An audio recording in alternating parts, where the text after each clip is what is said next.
Datuk Yang Di-Pertua, saya mohon mencadangkan iaitu rang undang-undang bernama suatu akta bagi membenarkan perbelanjaan untuk sebahagian daripada tahun yang berakhir pada 31 Disember 2023 dibaca kali yang kedua sekarang. Silakan. Datuk Yang Di-Pertua, Hadirin yang berhormat, kesempatan ini dimanfaatkan untuk membentangkan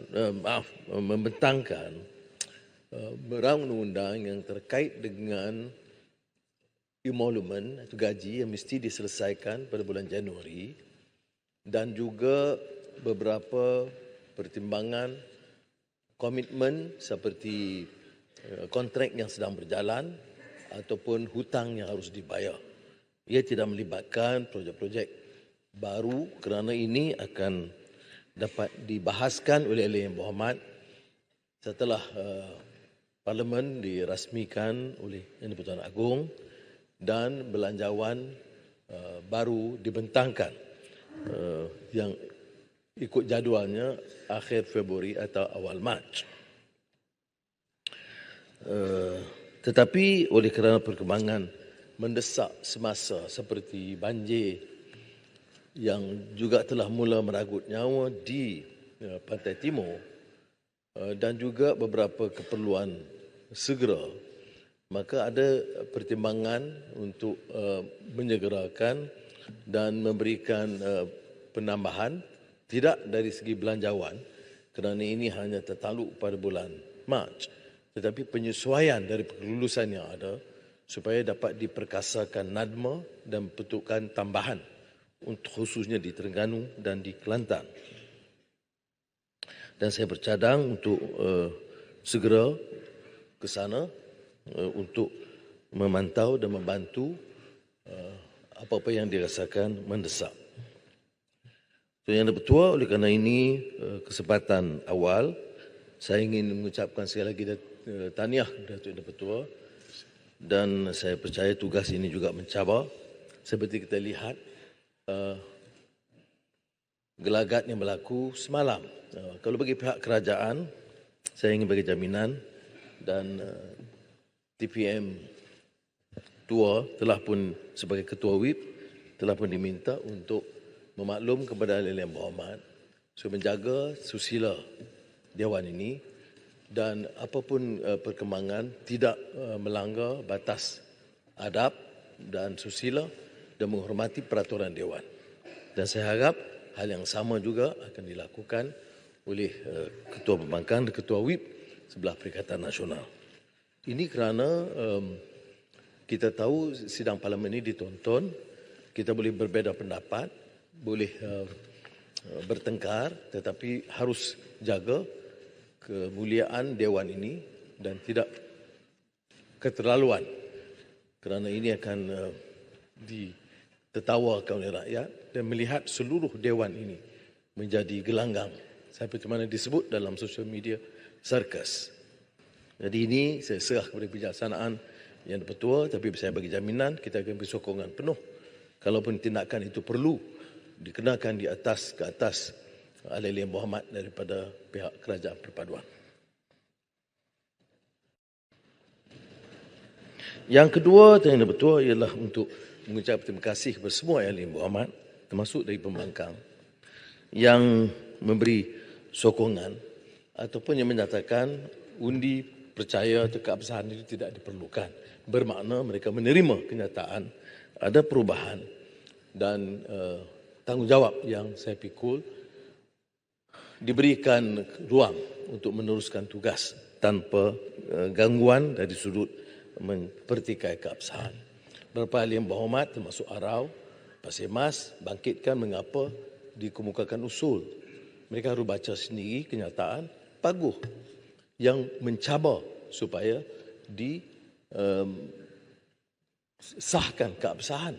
Itu yang menyebabkan saya, walaupun Menteri Jabatan Perdana Menteri Bahagian Undang dan juga Peguam Negara, malah Yang Di-Pertuan Agong sendiri telah menyatakan tidak ada keperluan kerana kenyataan majoriti itu jelas. Tapi saya memilih untuk tidak hanya melihat dari segi keperluan undang-undang, atau perlembagaan, tetapi moral legitimacy supaya kita dapat perintah. Dan seperti mana kata disebut oleh Titi Wangsa, kita ada ruang untuk menumpukan perhatian setelah ada kestabilan politik, ada keabsahan, menumpukan perhatian untuk menjana pertumbuhan ekonomi yang lebih meyakinkan. Dan insya-Allah itu akan saya lakukan. Tapi izinkan saya mengulangi penghargaan kepada rakan-rakan yang memberikan ruang kepada saya untuk meneruskan tanggungjawab ini. Dan seperti mana biasa yang didengar di belah sini, di belah sana, kita tahu ini taklif wala tashrif. Ini pertanggungjawaban, bukan keistimewaan. Kita memikul tanggungjawab ini dalam keadaan ekonomi yang getir, soal perpaduan yang dibangkitkan, dan oleh demikian memerlukan seluruh tenaga, dan saya hargai teguran yang disampaikan. Walaupun kadang-kadang bunyinya pedas, tapi saya duduk dan mendengar seluruh pandangan dan teguran yang disampaikan, sama ada rakan-rakan di sebelah sini juga di sebelah sana. Cuma ada kadang-kadang mengikut Shakespeare, dia kata, a tale told by an idiot full of sound and fury signifying nothing. Jadi kita kena sabar kerana tidak semua kenyataan-kenyataan itu bertanggungjawab. Ya. Saya bagi contoh umpamanya Ketua Pembangkang Larut yang bekerja selama hampir 25 tahun mencerca, memfitnah, konspirasi, menyerang pribadi, menimbulkan fitnah dan diteruskan dengan cara yang lebih licik. Saya tidak akan ulas perkara itu yang Tuan Yang Dipertua, kerana tentunya dia belum dapat tarbiyah daripada Marang yang pernah menulis, dan saya ucapkan jazakallah khairan kepada Marang, menulis tentang Qazaf. Ya. Saya syorkan buku itu juga dibaca oleh Ketua Pembangkang. Dan bila baca Al-Quran, terutama bagi kita yang tidak terdidik di sekolah agama atau sekolah Arab, bacalah dengan betul. Wallahu khairul makirin. Jadi biar betul sikit. Baik. Dibangkitkan juga tentang pengampunan. Saya harap ahli-ahli yang berhormat di Kelantan khususnya boleh mohon mengadap Bahawa Duli Maha Mulia Sultan Muhammad kelima yang kepada ketika itu menjadi Jendera Pertuan Agong. Dan ini perlu saya jelaskan, bila keabsahan itu juga moral legitimacy untuk menjelaskan. Saya tidak memohon pengampunan kerana saya dihukum. Make it clear on the record di Hansard. Ya. Kita bantah penghakiman yang melanggar prinsip hukum, mengada-ngadakan, termasuk dalam kes pertama, membuat pertuduhan, peristiwa berlaku di bangunan yang belum ada dan memaksa orang menjadi saksi ataupun mengambil siasatan sebelum pun laporan polis dibuat. Saya mohon maaf Yang Dipertua menyebut perkara ini kerana soal pengampunan itu penting. Yang mengambil inisiatif itu ialah Yang Dipertuan Agong ketika itu. Dia menelpon saya, dan ini saya sebut secara umum. Semasa saya masih lagi di rehab center. Ya, ada yang akan mengkaitkan tentang menyebut nama Yang Tuan Agong, Arau. Saya nak jelaskan di sini, saya sebut ini fakta. Menelpon saya dan menyatakan, Anwar, saya akan berikan pengampunan penuh kerana saya ikuti perkembangan trial saudara, clear travesty of justice. Saya quote ini. Phrase yang digunakan oleh Yang Dipertuan Agong ialah travesty of justice. Pelanggaran prinsip keadilan. Dan oleh demikian, saya akan memberi pengampunan penuh sesegera mungkin. Yang Perdana Menteri pada ketika itu menangguh sehingga 10 hari. Jadi kalau orang menggunakan, oh dia jelas, dia bebas. Tuan Yang Dipertua, kerana pengampunan. usul. Ya. Saya akan sampai ke situ. Tentang kewangan dalam satu minit. Ya. Saya tahu kenyataan ini pedih bagi saudara. kerana ini kenyataan yang dimainkan. Tetapi percayalah, saya hanya ambil 2 minit lagi untuk menjelaskan perkara ini kerana kebaikan.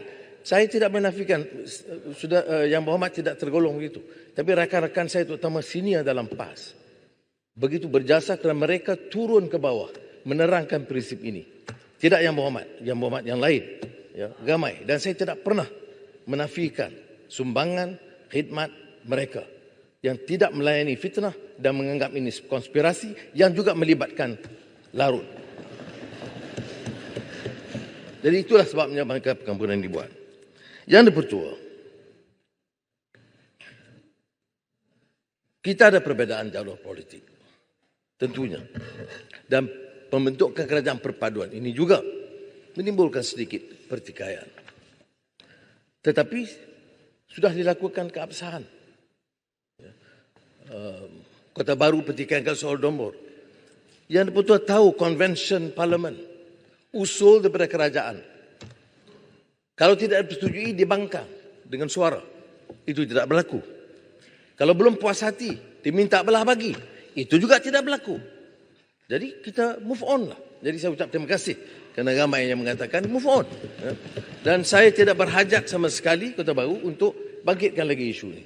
Saya nak tumpu perhatian, betulkan kepincangan dalam pentadbiran dan pengurusan kerajaan, elakkan daripada penyalahgunaan kuasa dan rasuah, dan supaya hoi hoi ya hoi itu bukan saja melibatkan orang di sini tetapi juga di sana.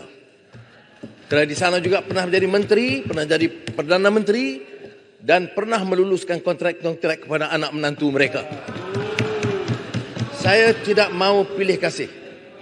Permintaan saya kepada agensi penguatkuasaan termasuk SPRM, boleh tanya Ketua SPRM, Peguam Negara dan pihak PDRM. Saya kata, saudara, you are dealing with the new Prime Minister. I mean what I say. Saya nak bersihkan negara ini daripada rasuah dan juga kuasa. Dalam isu usul ini,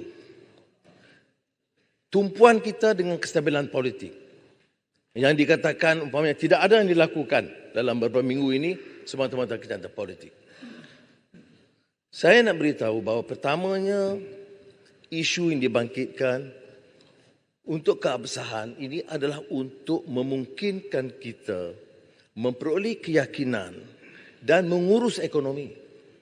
Tapi untuk itu, kerana dipertikaikan soal sama ada kita tetap pertahankan prinsip perlembagaan, soal Islam, agama persekutuan dan penghayatannya, agama bahasa Melayu sebagai bahasa kebangsaan, dengan pengecualian beberapa peruntukan untuk Sarawak yang memberikan ruang untuk bahasa Inggeris mengikut perjanjian MA 63, hak kesemuanya orang Melayu dan Bumiputera, dan kedudukan dan kedaulatan Raja-Raja Melayu.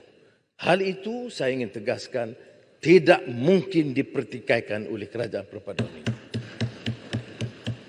Bedanya ialah usaha saya untuk memberi jaminan kepada semua rakyat, golongan minoriti, golongan yang terpinggir, golongan di pedalaman, bahawa setiap rakyat dan warga negara ini akan dipertahankan hak mereka sebagai warga negara. Keduanya melibatkan institusi. Orang tidak melabur. Sebab apa?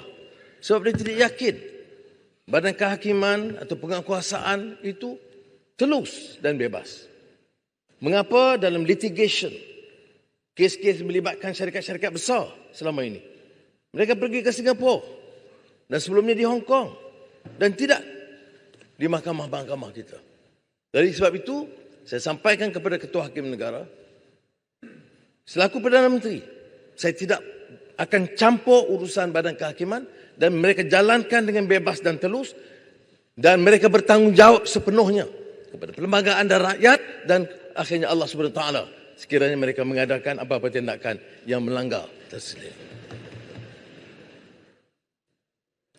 Yang ketiga yang kita tumpukan adalah soal menangani isu kos sara hidup. Kita boleh bicara di sini dengan allowance yang ditetapkan.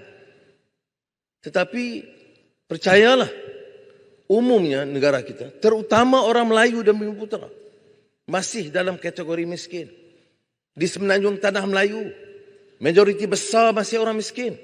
Walaupun kita bicara dengan hebat dan mendegar-degar tentang ketuhanan Melayu dan kemuliaan bangsa dengan pelbagai dasar.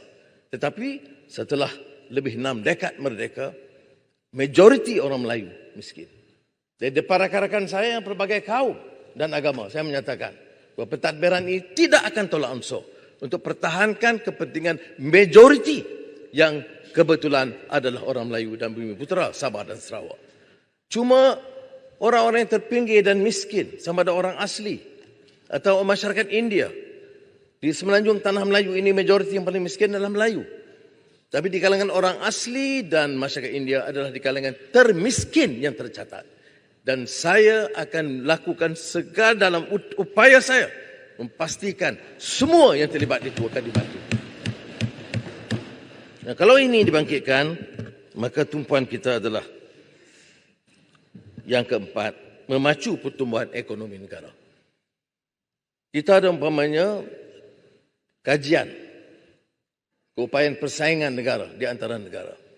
Dan kita lihat umpamanya kadar kecepatan dan kebersanan pendaftaran syarikat dan urusan perniagaan masih ketinggalan. Indonesia yang dulunya belajar dari kita dalam beberapa aspek, sekarang telah mengatasi kita. Kita terlalu banyak tumpuan dalam urusan politik dan menghebahkan kejayaan kita, tetapi kenyataannya itu bertentangan dengan fakta yang ada.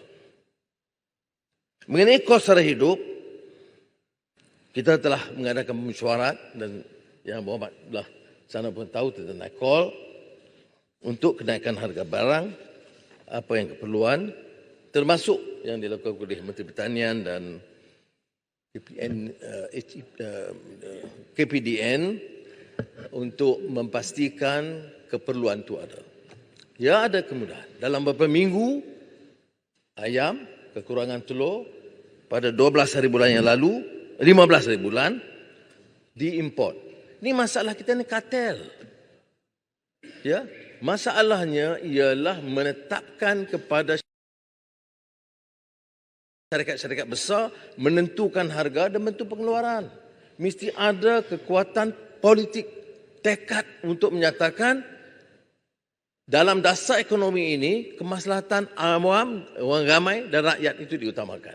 Maka kita telah membuat perubahan dengan memberikan keizinan import 15 Disember 100,000 biji telur dan mulai 22 Disember 2 sehingga 10 juta biji telur sehari akan dibawa masuk sehingga keadaan stabil dan keupayaan pengeluaran tempatan terjamin.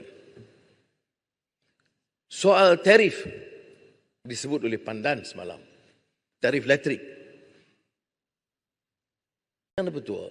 Keputusan pentadbiran yang lalu ialah menaikkan tarif elektrik. Kertas draft Jemaah Menteri sudah disiapkan. Dari tanggungjawab kami sepatutnya hanya melaksanakan. Tetapi bila saya baca, ini bertentangan dengan dasar kita. Bagaimana mungkin dalam keadaan kos sara hidup begini, rakyat terbeban, kita naik kadar elektrik. Walaupun kita akui dari segi ekonomi, ia satu keperluan kerana kerajaan untuk 1 tahun tidak mungkin membayar 30 bilion ringgit dan untuk suku pertama 10 bilion ringgit. Menampung keperluan ini. Tetapi bila meneliti semula, saya tidak sanggup meneruskan, maka kadar elektrik tidak dinaikkan bagi keperluan domestik, bagi SMEs, bagi keperluan pengeluar pertanian. Akan dinaikkan hanya bagi pengeluar syarikat-syarikat besar seperti multinational corporations, syarikat-syarikat yang gergasi yang punya keuntungan bilion ringgit. Dan itu yang kita putuskan, ada anjakan. Dia tidak benar kalau kita katakan 2 minggu ini kita tidak lakukan apa-apa. Ya. Tentunya hal-hal yang lain yang dikatakan gimmick dan sebagainya, itu penting. Ini memberikan petanda yang betul bahawa kita serius. Termasuklah kereta yang dipesan oleh Pagu. Ini ada rekod ya, untuk Sepangku.